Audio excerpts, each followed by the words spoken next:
Welcome back, Nap Trappers. We are back for another amazing week talking all things baby sleep. If tech is on our side, Beck, you and I have been in struggle street today. Yep, we've been in the wars. It seems lots of Yep. long blinks between Long blinks, buffering. There was at one point I was just a chin on film. yes, you were. A frozen chin as well. A frozen chin, yeah. I have been notoriously told, chin down, Sally, chin down. Not today. I was all chin. I want to introduce a new segment called Can We Trigger Beck? It's easy. So Oh my I want God. to throw Oh my God. I want to throw a Okay. word at you and then you rate your trigger Oh my level. God. Okay? You ready? Okay, like 1 to 10, 1 being low and 10 being so Yeah, and high. feel free. Get your vent on. Okay. You can. This is a safe space. You can I'm rage. already thinking of one word that will just absolutely send me skyrocketing, but I won't say what it is. You might accidentally say it. I might leave the Split room. nights. Oh,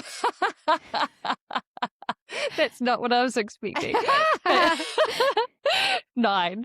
A 9. Tell me A more. 9. What? That's a high. So 10 is fully triggered. I often find that there's fads. You know, you and I have been doing this for quite a long time, and I think there's fads with words and with things that get thrown into the baby sleep world that appear to be somewhat super challenging, and really it just boils down to something really quite simple, but it's catastrophized a little bit, you know. So I feel like the split nights is something that has really been a term that's really overused for something that's usually just a really simple problem, like overtiredness or switch up the routine just a little bit or something like that, which can obviously mean that, you know, to the average Joe Blow who's really not into the sleep shenanigans that we are in a really high way, that it's not always obvious, but it feels like a really a major blanket statement for small issues that could be resolved easily. Yeah, and sometimes I think split nights are what we call it when it's just a really like a resettle that's not going well, versus like something's in QR about what's happening with the resettle. And to be fair, it can feel like a split night. Not that this episode is about split nights. Like it feels like your night is split in half. But is it a true split night? And 9 out of 10. Okay, we have successfully triggered Beck. Boom. You ready for the next one? Sure, hit me. FOMO.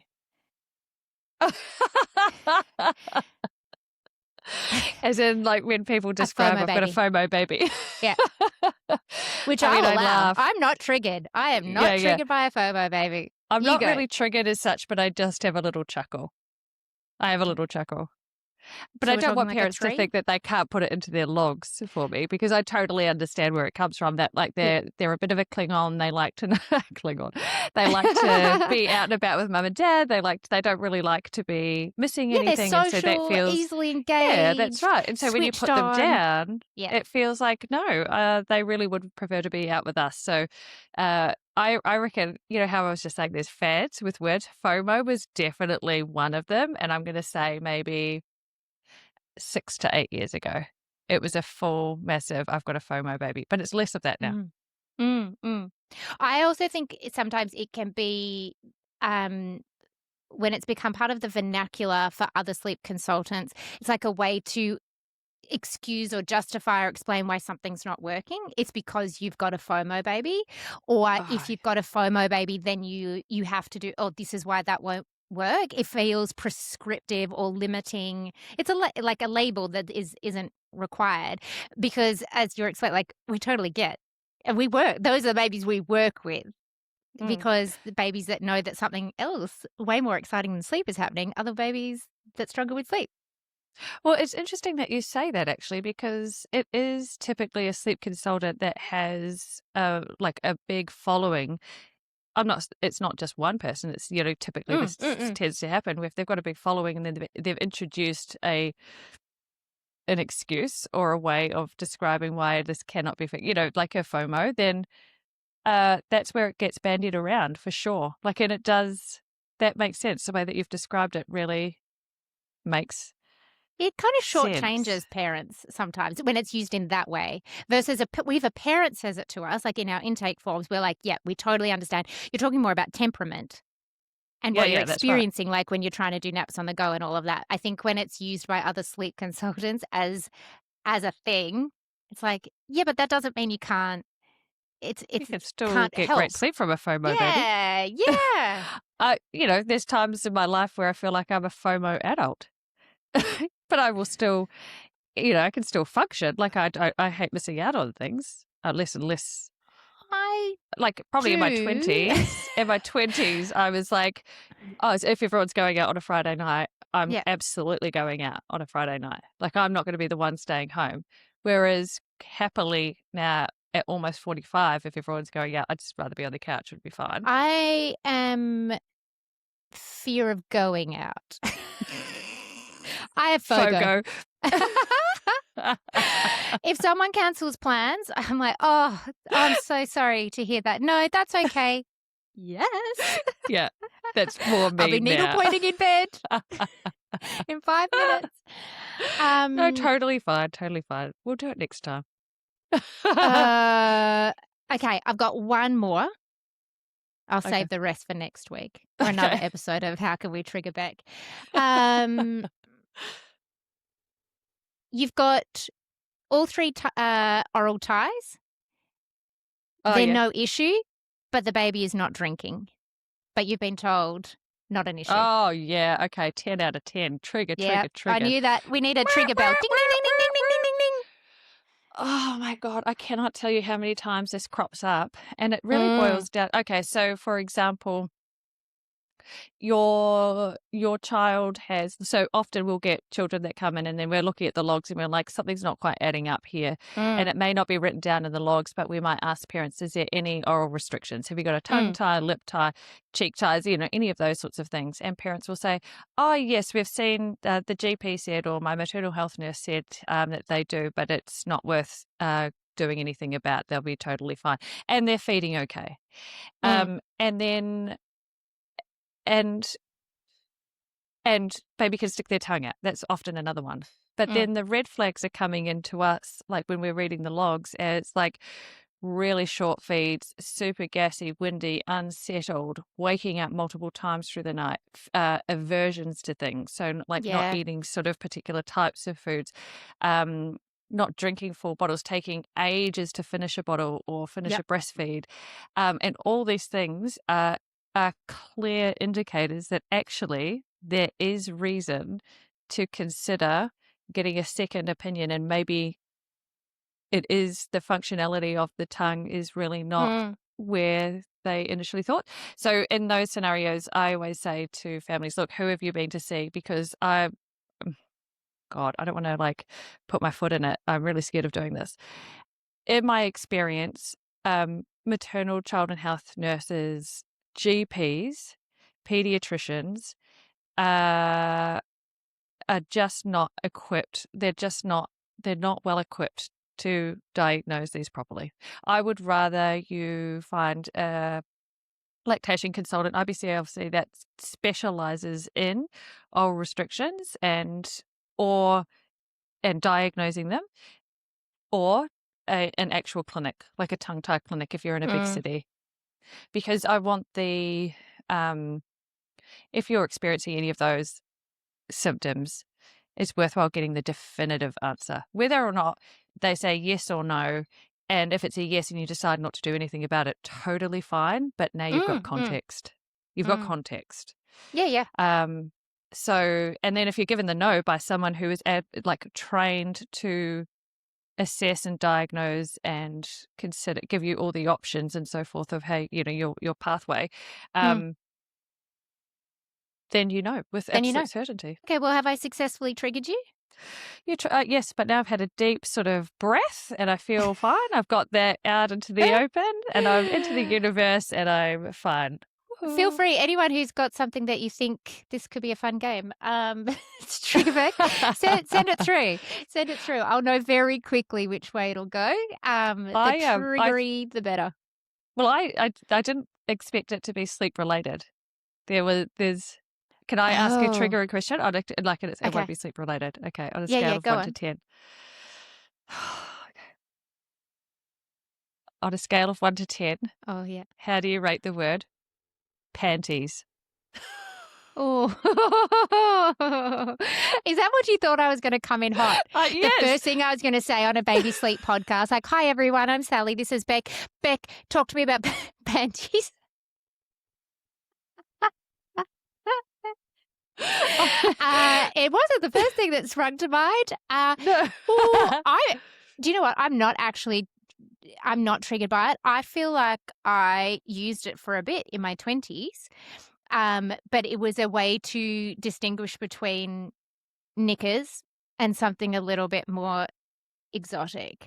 But I don't know. I think I might have just like thought the word rather than said it out loud. But we are a knicker family. I am more Yeah, triggered by the word knickers. undies than I am panties. I cannot do undies at all. Oh my goodness, this is so Everyone in funny. our house wears knickers, whether you like it or not. And like a unisex way. Oh, yeah. The My men. son would be Yeah. like, "Where are my knickers?" I'll tell my husband, "I'm not putting away your knickers." I'll be like Oprah, "You get knickers, you get You get knickers, you all knickers. get knickers." Oh, But no, I don't know if it's a New Zealand thing or not, but my mum would call them grundies, like a gruds or oh, grundies. that's disgusting. That's a 9. That is a 9 for me. We are a knicker household too, I'll have you know, Okay. Yeah, I knew I liked you. but none of the P Um, word. okay, now that we're all fired up Yeah. about split nights and Grundy, let's talk about baby sleep. Let's do it. Yeah. Today, we want to tackle the catnapping conundrum that so many families face. And it can go on for months and months and months, even if you have done active sleep training. And your baby can self-settle. Maybe they even self-settle for naps. They can sleep through the night, etc., etc.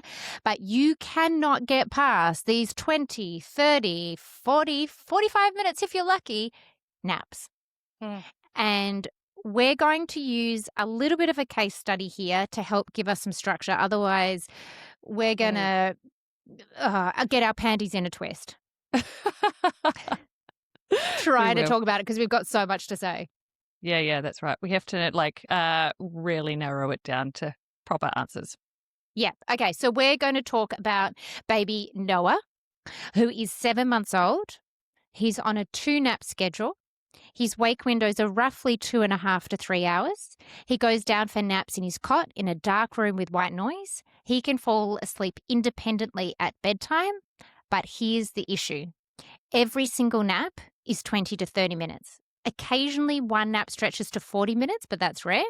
He wakes up happy, not crying, and by late afternoon, he's clearly exhausted, and bedtime is creeping earlier and earlier to compensate. Mum naturally feels like she's never gets a break during the day, and The hardest. isn't this meant to be fixed by now? By age, and also the fact that he can fall asleep independently. Why are they stuck in catnap purgatory? And sorry, I might have missed. Is Noah on 3 naps or 2 naps? He is on 2 naps. Ah, okay. All right. Yep. So where do we start with baby Noah? Right. Where do we start with baby Noah? So we're going to consider all of his environmental things. So we're going to look at how dark his room is, making sure that it's super dark. We've got brown noise or white noise in the mix. He is nice and warm for his naps and at bedtime. So we're just going to rule all of those things out with mum first. And then we're going to look at his day. We're going to look at the structure of his day because ultimately we need to line all the ducks up to make sure that Noah has the ability to fall asleep readily and easily and have the opportunity to link his sleep cycles because he's nice and full, like he's getting great milk and great solids in the mix, and that there isn't anything that we're missing through the course of the day that could be impacting his ability to link his sleep cycles. So I think we've got to sort of look at his milk feeds and the timing of them, solids Yep. and the timing of them. We're looking at his wake windows to make sure that he's not going down overtired for the naps, Mhm. and then looking at his bedtime routine. So out of all of those, what do you think is the most important we start with? We got to bring back the third nap. First and Mm. foremost. What Yeah. can often happen is that you would think with less day sleep or with shorter naps that they are then going to be more likely to sleep better, take longer naps from a sleep pressure perspective. And in our Mm. experience, it just doesn't work like that. It may work for a couple of days and you think, oh my goodness, that was the fix. And then you're back to those 20-minute or those short sleep cycles. And for me, 20 minutes isn't even a full restorative sleep cycle. Uh, so I am absolutely with you. First of all, environment, definitely. One of the easiest fixes, and chances are you've already done it, but one of the easiest fixes is making sure that room is pitch black Mm. because we do work with FOMO babies and it can be the smallest sliver of light Mhm. that they see at the end of a sleep cycle or as they're just starting to come out of it and it's game over. And it's Mm. usually is the babies that then are happy to they do wake up happy and they're like, that's fine. I'm just happy to be here. I've Mm. seen that light. Party on. Let's go. I've had enough of as in like I'm restored enough from my 20 to 30 minutes. Yeah, because the 20 to 30-minute naps often happen when we've got a cycle of overtiredness, Mm, because it usually at the 20 to 30-minute mark is when they're cycling from sort of active sleep into deep sleep phase. So there's often like a little tiny blip there where there's an opportunity for our little ones to sort of look around the room, like just very briefly. mm, If they're overtired and they've got higher levels of cortisol, quite often you'll find that that's the moment that an overtired baby will wake. They're going to have that mm. short nap. And especially if there's light filtering through the room, their optic nerve is going to cotton onto that and then send a message through to the brain to say, hey, time to Wake up wake up. time. Yeah. Do-do-do, let's get So on, let's that's crack on. where some babies can absolutely sleep in a much lighter room, Mm. even take long naps. The first thing we want to do, which involves no behavioral techniques, no crying, is to make that room pitch black. Mhm. And I think you touched on a good point just before. We want your baby to be warm enough for the day nap, just like you're making them warm enough overnight. It's not uncommon for us to work with families that drop the TOG rating during the day, even though Mm. the room temperature is pretty much the same, but because outside it's hotter, they drop a TOG. We want nice and cozy during the day as well as Yeah. for overnight. So absolutely environment. And then it's about bringing that third nap back in, even if it's short. You and I will take 3 short naps over, well, definitely over two Mhm. short naps at this age, while we restructure the day and figure out what's the next step from here. So I think we should should we throw out the 7 month schedule Let's to throw it show out like there. what we're aiming for? So we want 7 a.m. up, full milk feed. Mhm. We're then going to do a 9:30 till 10:15 a.m. nap 1, Mhm. 11 a.m. milk, Mhm. 11:30 solids, so lunch, 12:45 till 2:15 Mhm. p.m., 3 p.m. milk. We're then going to do a 5 till 5:30 nap, Mhm. 5:30 dinner, Correct. 7 p.m. milk. I'm just doing the maths in my head. 7 p.m. Yeah, milk, 7:30 into bed to self-settle like you can already do. that's right. Now, I fully appreciate, Sally, this baby takes 20-minute naps and you're asking for a 12:45 till 2:15. Here are a couple of things to note. If we get these great milk feeds in and stop fluctuating between the wake windows of 2.5 to like that floating idea Mm. that if we've got in this case study, and we anchor in like the first nap of the days into the cot at 9:30, or that's when you start your fully assisted nap. If you have had a great 7 a.m. milk feed, maybe you've even got breakfast in the mix depending on the baby, then they are primed from a tummy perspective to take a better nap. And Mhm. we will bang about this till the cows come home, that if you get great milk feeds in during the day, your naps can organically improve as opposed to snacking. 100%. 100%. And it's very tricky to get great anchored feed times in when you've only got 2 20-minute naps Yes, this is for correct. Noah. We would then say, we don't care what you do to get these naps in. We just want to break out of the sort of have a circuit breaker Yeah. of Noah's little internal body clock is like ding, ding, ding, ding, ding, 20 minutes, 30 minutes max. I'm up. Yeah. So we're going to assist. We're going to throw everything at these naps.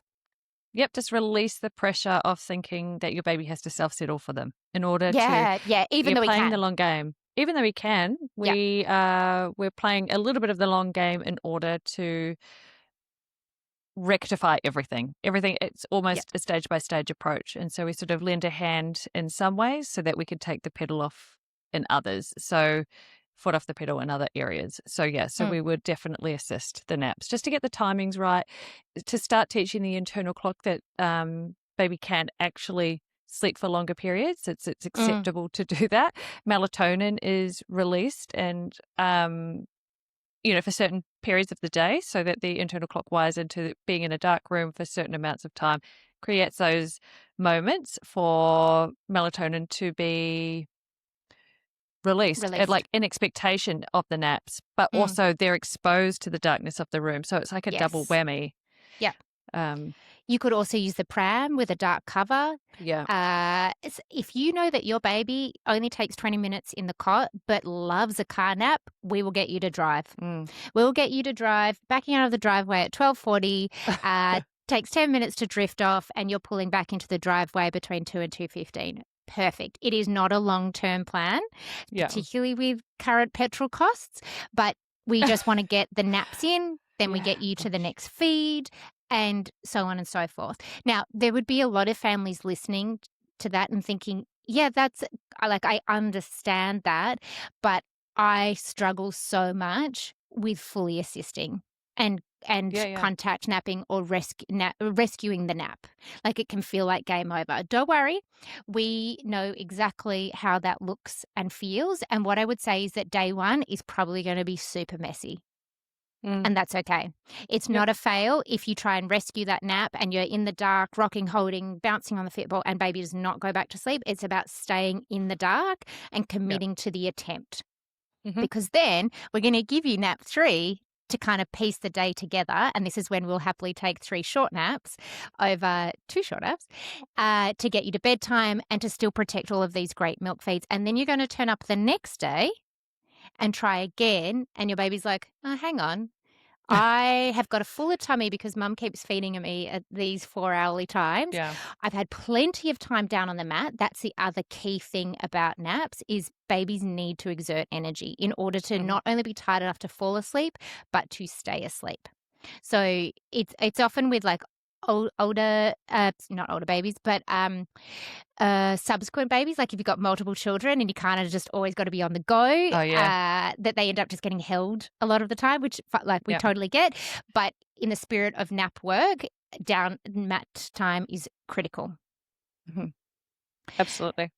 So we're going to get you to do that, and then we're going to send you back in to fully assist and rescue that nap day 2, day 3, and it usually starts to fall into place. They usually become more receptive to your attempts with those timings and the feeds and the opportunity and practice.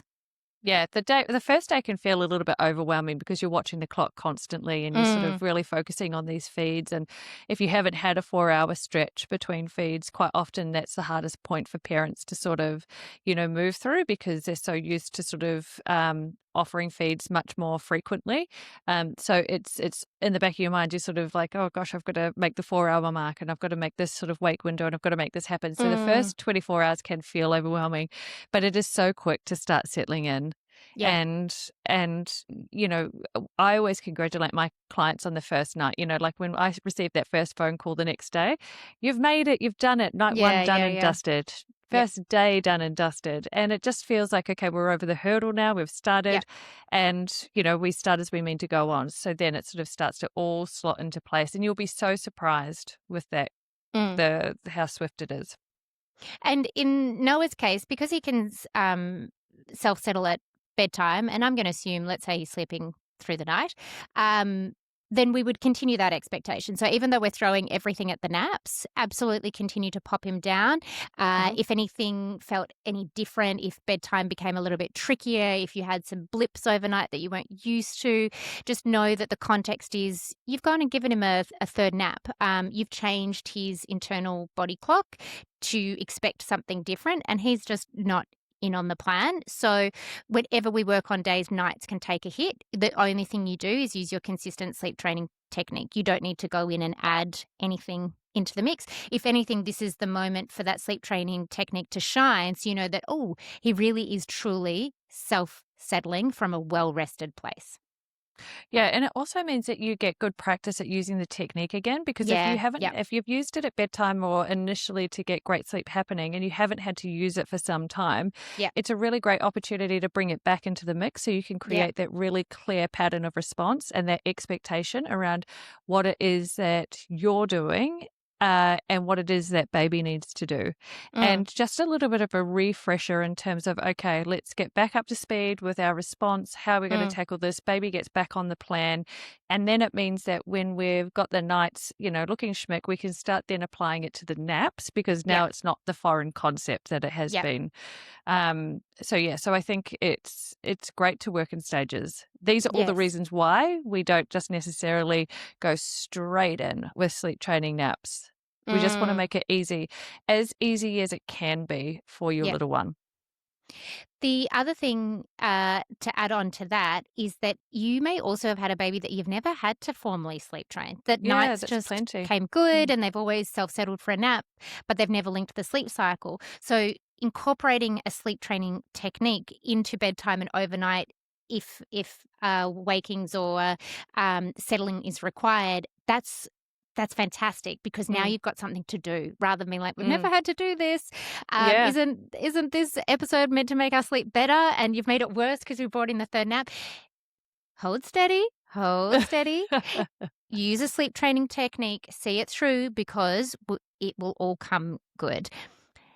If you have got all of that in place, I think it is critical to know that linking a sleep cycle during the day for a lot of babies then becomes about being a teachable skill, Mhm.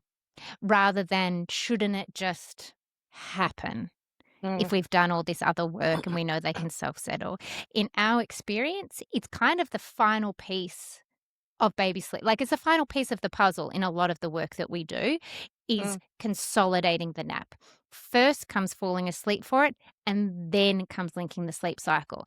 But your nap training is going to be longer and harder and maybe less productive if you have not done the foundational work of timings, feeds, solids, environment, all the things that we rabbit on about constantly. Mm. You have to set the stage for nap training success, because, in the spirit of not sugarcoating things, nap training can be hard, and it can sometimes be a bit disheartening, because let's say you've night sleep trained, 3 nights in, you're like, "Oh my god, this was so much easier than I was Yeah. expecting." And then we're like, "Could you work on nap 2 now?" Yeah. And it feels longer and harder. It takes a few days maybe, it takes a week maybe. It takes a little bit of chopping and changing, and it can feel disheartening of like, why did it work so well for nights? Yeah. I don't know why this isn't working. Maybe my baby can never do it. And that's because we're primed differently for bedtime and overnight sleep. That's the most common trajectory we see. Nights first, then we work on naps.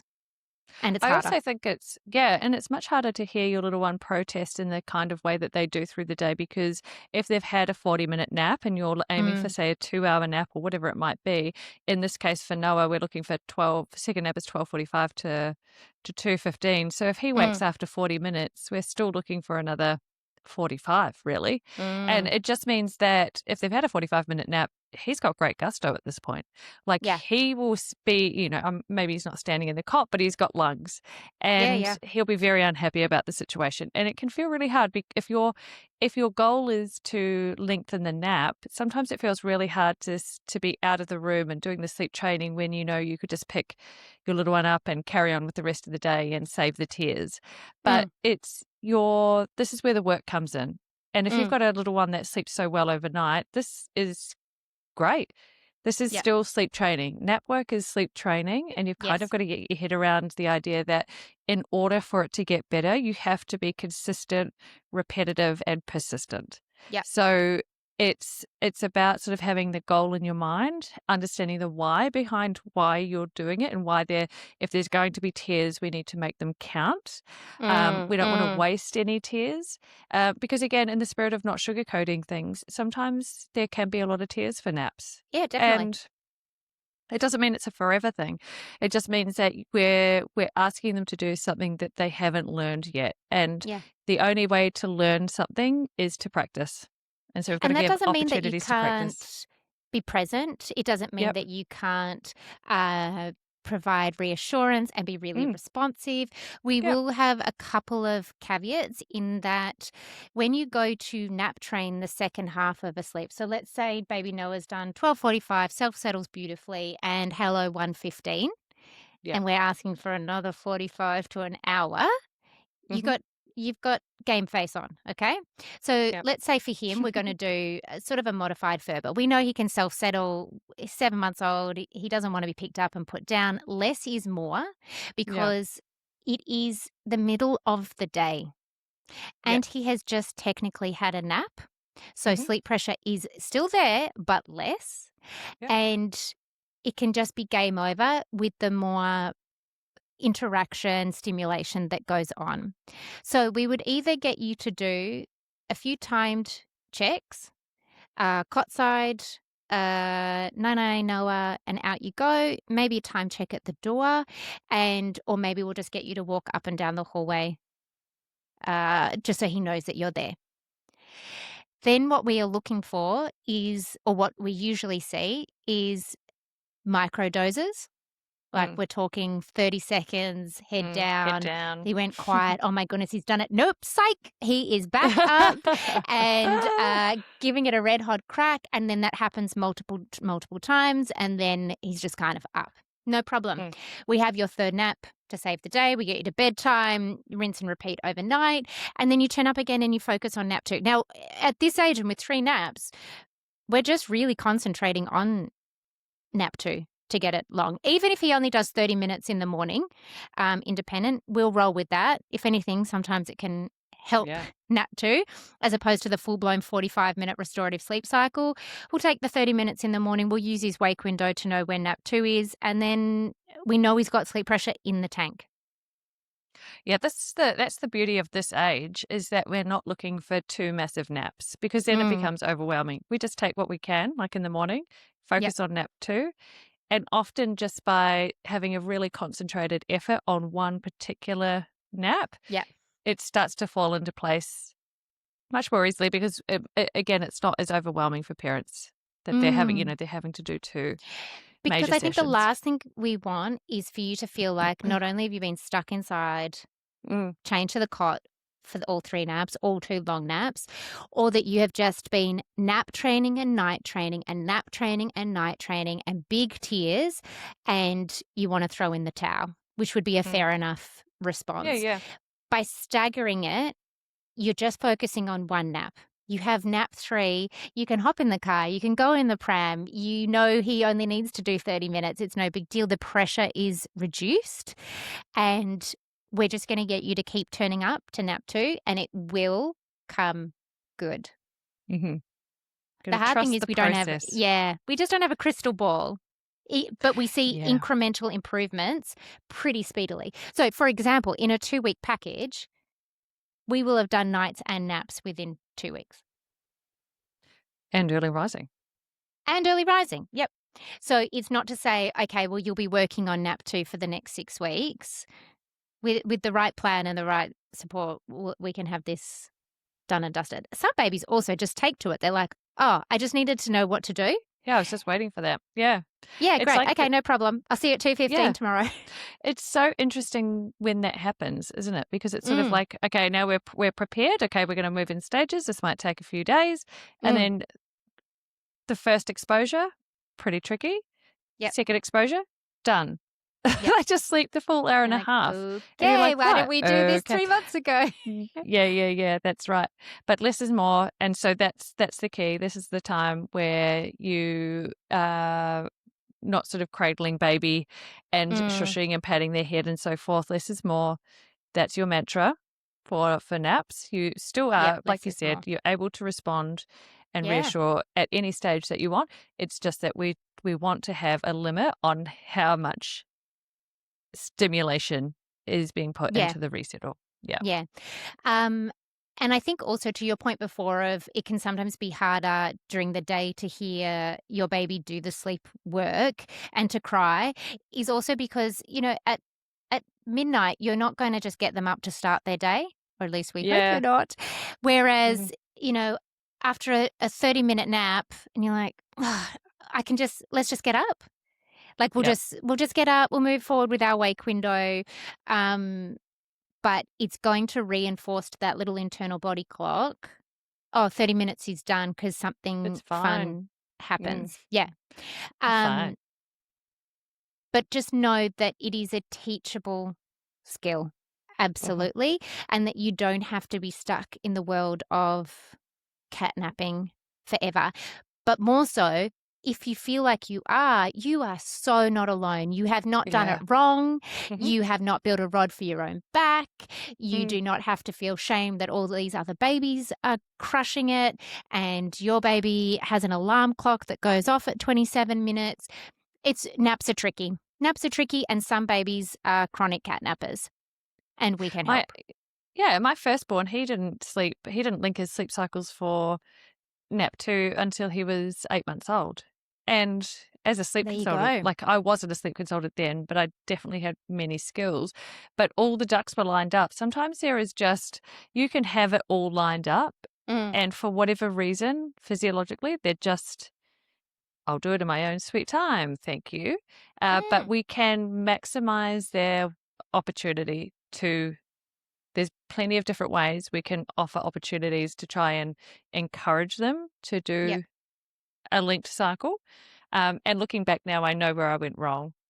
Oh, tell me. Because, yeah, so I, Because, sorry to interject, if you and I saw a baby at 8 months now still taking cat naps, I don't think our first thought would be that, well, yeah, of course it's normal, but that we can't get better naps. Like we would be um, actively working to get consolidated naps. yeah, so at 8 months back then, so the book that I followed dropped to 2 naps early. Oh, So like I didn't Noah. have the third yeah, so I didn't have the third nap in the mix to tie everything together, and there was a lot of pressure on that second nap Mm, to be a longer one, and then so I used to contact nap a lot to get the extension mm, there. And the contact nap, the rescue was, it was just became habitual. So I was mm. habitualizing the whole shebang until eventually I was like, actually, I'm not going to do, I'm not going to do that anymore because my Yeah, back yeah. is just so sore. And then it was just a case of, I'm just going to use a technique here. And I Yep. did. And all of a sudden it all fell into place. But also Mm, there was a little bit of age in that as well. So, yep. we were able to move past that. But yeah, for sure. That was a third nap fight, like dropping the third nap too early for sure. In saying that, I can think of a baby that I've worked with where everything was lined up so beautifully, and it wasn't until 7 months that Mm, it all clicked into place for the linking of the midday sleep mm, cycle, not from yep. lack of every every foundation, amazing self-settler, like great feeds, great solids, the whole thing. It was just an age and stage thing, but really from 5, I mean, a lot of 4-month-old babies that we work with, they pull a real rabbit out of the hat once we get our ducks in a row and start to link sleep cycles. But really from 5 to 6 months, I start having more curiosity and slightly higher expectations of what we can achieve in terms of getting a sleep cycle linked during the day. Y- Yeah, I tend to agree. I sort of think somewhere between 4 and 6 months, you can start looking at that first nap linking. Mm, And mm, then usually it's a process, like a stage by stage. So nights, then the first waking of the first nap, and then it doesn't necessarily happen all at the same time. Sometimes it might be a couple of weeks in between, but at some point then the second nap will start to link.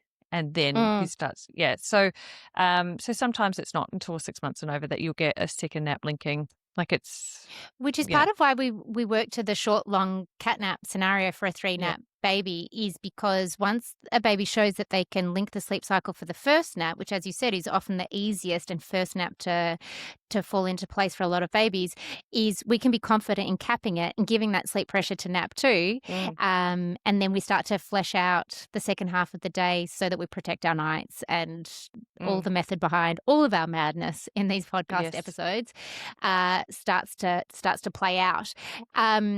If your version of Noah is older, let's say 10 months, and 3 naps isn't really the vibe, or it's just absolutely not going to happen despite your best efforts, you would start with first nap of the day. All of this would still apply, but you're going to nap train nap 1 and Hmm. keep nap 2 fully assisted and rescued, and just chip away at nap 1, and then when that's looking good, back down for nap 2. Yep, that's right. It's a good plan. Easy plan. So easy. So easy. And if it's not Uh, easy, you know who to get in touch with so we can simplify it even more for you Absolutely. and be a We are support. not triggered by catnapping. Oh, we are not. No, no. Low threshold. Low threshold. We welcome all the chronic catnappers around the world. We will help you. We even had a mother in Camps News yesterday whose baby, for the first time ever, took a 90-minute day nap in his cot, self-settling, thank you very much. And she wrote, she's like, I have no idea what to do with myself this whole time. And we just say, you're Yeah. welcome. Is that not the best message to receive? Oh my God, it's the Yeah. best. Everyone's Yeah. high-fiving. So lovely. Left, right, and centre. Okay. Hopefully, that catnapping case study has given you some reassurance that what you're experiencing is totally, totally normal. Nothing you are doing is wrong. Your baby is not broken, and you can get better naps. Absolutely. It is a teachable skill, and sometimes it actually needs to be napped trained, and it's not always easy, but it is always worth it, in my opinion. Absolutely. Yep, I agree. Excellent. All right, let's move into some Sleepy D's, Sleep Detectives questions, which came through on my Instagram today. Let's answer this. How much day sleep for a 2-year-old? Oh, great It's question. interesting because I just turned 2 yesterday, Hmm. 2-year-old, and then I'm turning 3 in a week, Oh, 2-year-old. yeah, because it's so So there's different. actually very different child. A fresh 2-year-old for me would be, say, 2 to 2.5. I know lots of 2.5-year-olds, 2-year-olds that are still able to smash a 2.5 hour nap out, say from like 12:30 till 12:30 till 3. But a typical schedule for me is 1 till 3, so 2 hours in the middle of the day from 2 onwards. So, did I just say 1 till 3? I think I You did. did say 1 till I 3. did. Yeah. Sorry. Brain snap. So 1 till 3 for a fresh 2-year-old, and then starting to whittle it down, like gradually as we start to sort of get closer to 2.5 and then closer to 3. I think usually as you get as you move on, if you're trying to protect bedtime, then you know that you need to start whittling away or chipping away at the length of time you're offering Mm, for the nap, because if the nap is too long, it starts to impact bedtime. And mm. I'm in the biggest camp of protect bedtime Protect, at all protect, protect. costs. Yeah. Yeah. So you're going to do a 7 a.m. up, a 1 till 3 Mhm. nap from roughly the age of 2. And then Mhm. what did you said, a 7 p.m., 7 p.m. 7:30, bedtime, 7 to 7 p.m.? 7:30. Yeah. Okay. Yep. 5 And then hours. 2.5 years old? 2.5 is probably 1 till 2:30 Yep. with a 7:30 bedtime. Yep. And then it starts to really depend on what's happening with bedtime and overnight, because Yeah. I'll sometimes drop a nap at 2 years, 10 months Yep. in the right scenario. Equally, we work with some 3-year-olds that are still cruising on. It's really Yeah. depending on what is the sleep issue, if there is one. Mhm. Okay, here we go. 13-month-old was sleeping 7:30 till 7 a.m., now waking up at 6 a.m. after a 7 p.m. bed. Early rise? Yes or no? No, I'm straight with in. you. Technically it's not an early rise. It can feel like a rude shock when you've gone from 7:30 till 7, so 11 and a half hours. Um, but we're really aiming for something between 6 and 7. Yeah, between 6 Yeah, and 7 in the morning as an 11 and 12 awake time hours. versus uptime. We would still have 6:45, 7 a.m. as uptime, just in case Yeah, it's I think even just a bit of a blip, and then we can not reinforce it. yes, 100%. Because quite Mm, often our little ones will go through something. So they're mastering a new skill or whatever it might be, and all of a sudden they're awake in the morning and they're shouting from the rooftops and so forth. But hold steady with your uptime, which is 6:45, mm, 7 o'clock. You want to hold steady so that nothing changes. In their world, a lot of things start to sort of change at this age. So they might be off to childcare, or Nana Pop might look after them for a couple of days. There might be a new baby coming on the scene. Lots of different things happen. And we just want to keep their world really regular, mm. like the same, like, just everything fairly similar each day. And we're going to be starting to move towards dropping to one nap. So we just want to keep everything really structured and Yeah. same. So if you start like sort of getting them up at 6 o'clock because they're waking at 6 o'clock, then they're going to start waking even earlier in expectation Mm. of the six. So Yeah. you kind of just want to hold steady with your uptime of 7 because there's a good chance that if they've gone through a bit of a blip and they started waking early, but they're traditionally a 7 a.m.er, within a week or two, they might go back to Mm. being the 7 a.m.er. Yeah, In yeah. which case, if you start getting them up earlier, you've kind of lost your chance because now Yep. their internal clock has been rewired to start the Mm. day earlier. So keeping that buffer open for them to hang out in their cot, chill, understand that you're not getting straight up to kickstart the day, just gives them downtime.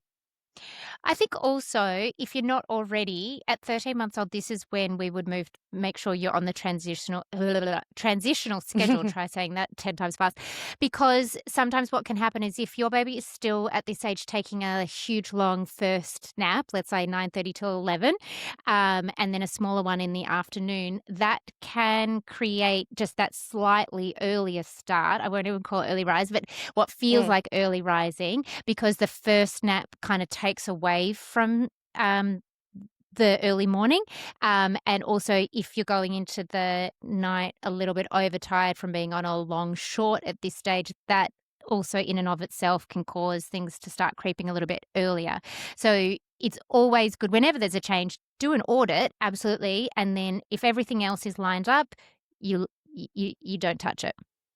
true.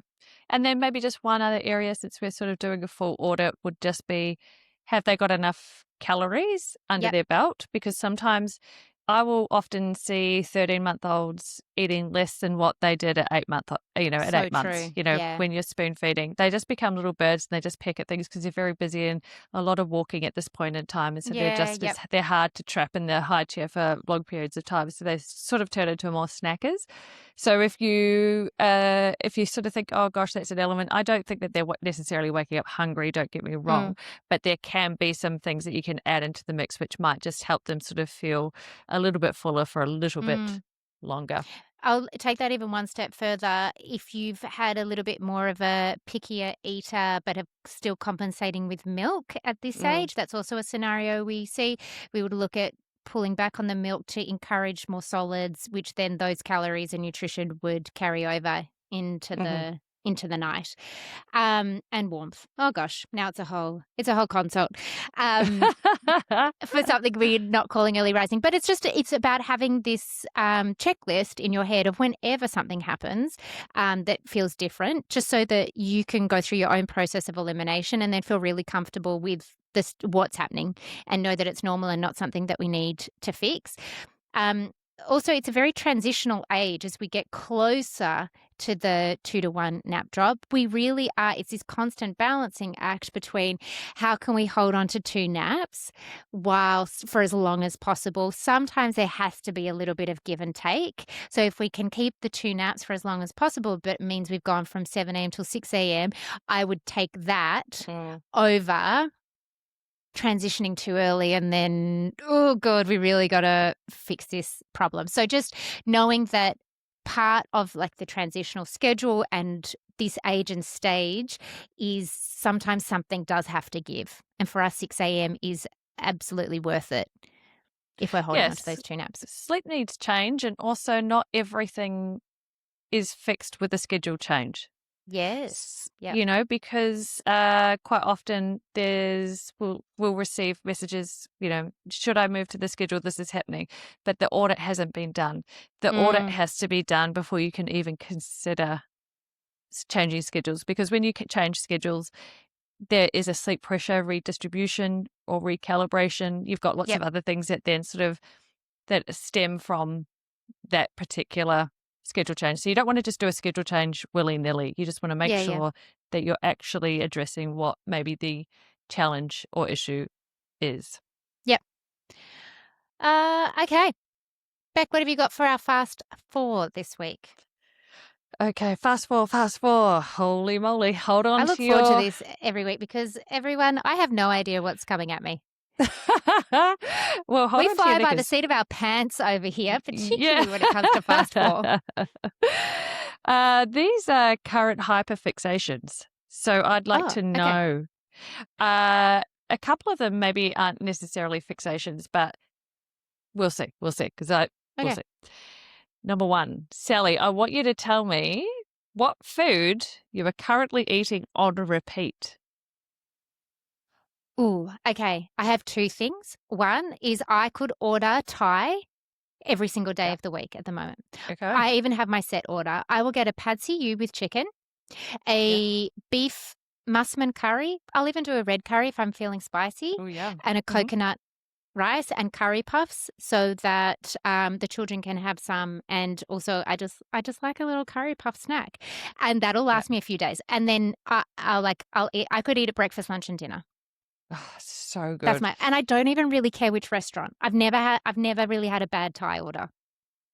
I think that's true. Whereas Chinese is different. Hey, like you can get some really terrible Chinese, but Thai across the board is usually pretty good. It's my safe food. You've got a Thai safe biscuit. Delicious. I've got a safe food, and it's Thai food. I love it.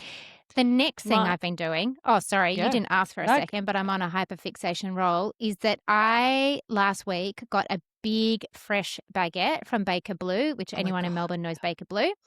And I just used what was in the fridge. I had hamburger pickles, mustard, salty French butter, and then I alternated between ham and turkey or just whatever I have for children's sandwiches. And every day I just made the best baguette for lunch. Oh my God. Is there until it ran out. And then on the last day, I toasted it in the sandwich maker because the bread was a little stale. It was just as good. So it lasted me. I didn't get over it. You could then plus or minus, like add in a tomato. You got a cheeky piece of lettuce that needs to be used. Great. In it goes. Yum. Now I feel like French baguette. So good. Yeah. Actually, that was the thing that I asked for when I had Dexter. That was the first meal. I wanted deli ham and brie cheese, triple cream brie cheese, and a baguette. And that's what my husband brought in for me. So good. It's the first meal. So good. Yeah.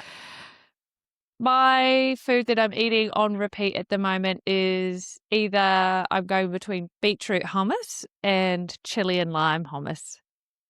I'm a creature of habit. I kind of eat the same thing for breakfast and lunch, and I'll have those hyperfixations on what I might have for 6 months for lunches. And at the moment, 6 months. Oh yeah.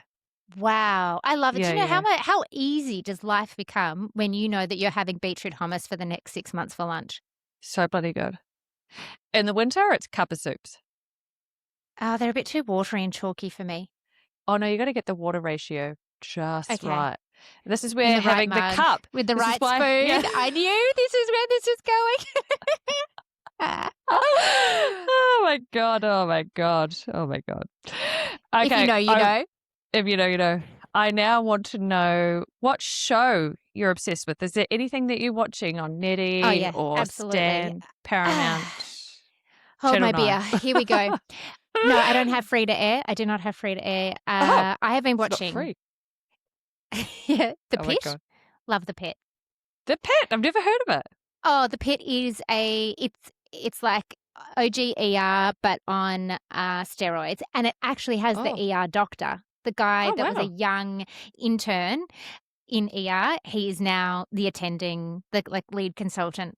And it's called The Pit because it's the emergency department at a big Pittsburgh hospital, and an episode is done like per shift or like half a shift. Anyway, it's so good. And sometimes I watch, oh God, this is so niche and nerdy. I will watch on TikTok when real life emergency doctors watch it in real, like watch it and or like watch The Pit with me and my ED doctor, husband, Oh. so that they pick up on things that are like they preempt what they're going to do or be like, you'd never do that. And all of these doctors are like, this show is so spot on.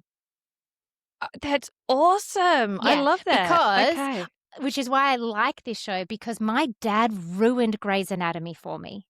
I Oh. will throw him under the bus. He is a surgeon, and I was obsessed with Grey's Anatomy in senior school, and McDreamy all the way. Love, love, love, love, love. And my dad would like come home from work as I was watching it on free to air, by the way, and he would like hover and be like, "You don't run to an emergency." And I'm like, "Don't. Someone's cutting LVAD wire. Of course you run." He's like, "That's unsafe. That's unsafe. Also, why are those cot sides up on the bed? You wouldn't use that scalpel." And I'm like, oh my God. And then I remember one day I saw my own dad in scrubs with the fluffy hat and everything. I was like, it's ruined. Oh, okay. So there's no more Mr. McDreamy because my dad is it's one of gone. those. Yeah, and he bugger. didn't. Nah, it's not the Okay, same. so I've got to So think The of Pit. I also watched Shrinking. Love, love, love Shrinking with Harrison Ford in it. I do love And Harrison Ford. then Landman. Oh, I keep hearing all about this Landman. Yeah, I think I might have told you about Landman. So good, so funny, so intense, so dramatic. With, was it Tommy Lee? No, Tommy Lee Jones. One of those guys. I never know people's names. Isn't it the one Angelina Jolie's ex-husband? Yeah, he had the blood in his necklace. Yeah. What is his name? Tommy. Anyway, it's so good. We digress. It's We're going to Google it so later. good. Yeah. Slow 4. Landman, best ever. I could go on. I watch too much TV. The Diplomat. Oh, The Diplomat's so good. Oh yeah, I wish there was another season of that coming back out. And then we just started something called, I think it was called The Madison with Michelle Pfeiffer. She's such a babe. Done by the Yellowstone guy. Oh yeah. Yeah. So like the most incredible, beautiful Montana scenery. Anyway, I better zip it because otherwise I will never hear what you're watching. Well, this is the problem is that I can never remember the names of the shows that I've been watching. I'll send you the transcript of this episode, but yeah, I know. And then I'll have some tips. Well, my fallback at the moment is Homeland because I have watched it 3 times before and I just love having a safe thing that I know I like. Yeah. It's good to have that. And it's perfect for background. Like sometimes if I'm writing sleep plans, I just need something on in the background. Yeah. And so if you ever get references of TV accidentally written into your sleep plans, no, you didn't. It's subconsciously being in there. What else? Oh my gosh. Well, I'm looking forward to. Oh my god. Okay. Ooh, I just saw. Well, this is what I'm looking forward to. If anyone watched Laguna Beach back in the day. Oh, yeah. So like Kristen Cavallari and LC. Lauren. Yeah, and then Lo Bosworth just had a baby. I saw that.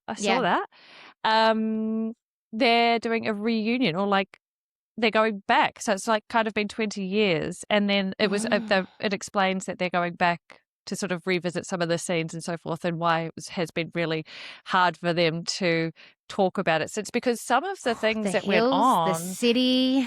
Yeah. Ooh. I loved those shows. Anyway, so I'm really excited about all of that coming in. Hi, Heidi and Spencer. Heidi and Spencer. That's right. Yeah, Spencer is, interesting. I still follow all of them. Like like I still feel like I'm 23 or 24 all over again. It's crazy. I will digress though. I think maybe we might have to save some of these other questions for another round. Okay, that's fine. Because I feel like Otherwise, we're next going to couple will hyperfixate on be this question. exactly. Anyway, let's roll. Well, that was the fast. That was the fast four. You really do know how to nail wrapping up a segment, Beck. This is when she usually gives me 3 slow blinks to say, Sally, over to you. And then I see her smirk to the side. I'm like, oops. Oh my goodness. I'm just giving everyone your tell. If anyone's watching this now, you'll all be on the lookout. We'll start a drinking game for every time. Oh my God. Okay. Well, like, because it's like when your social battery just dies and you've got nothing left. And then you're sort of like, so if anyone listens to any of the previous episodes, you'll just hear me just go, yeah, absolutely. And then you know that it. she's bored of me. I'm done. I don't know how to wrap it up. And then Sally does her magic and then ties it all together. And so. And speaking of, thank you so much for tuning in this week to Nap Trapped. Hopefully we have helped you troubleshoot a lot of the real life baby sleep issues that we come across and that everyday families just like yours are experiencing. There is always better sleep possible, and we are here to help. We are also here to have a good old chat about food and TV. And we will see you next week to do it all again. Beck needs to go and recharge. Bye! How on earth did you do that? Like, just off the cup. It's a gift. It's a gift. Gift of the gap.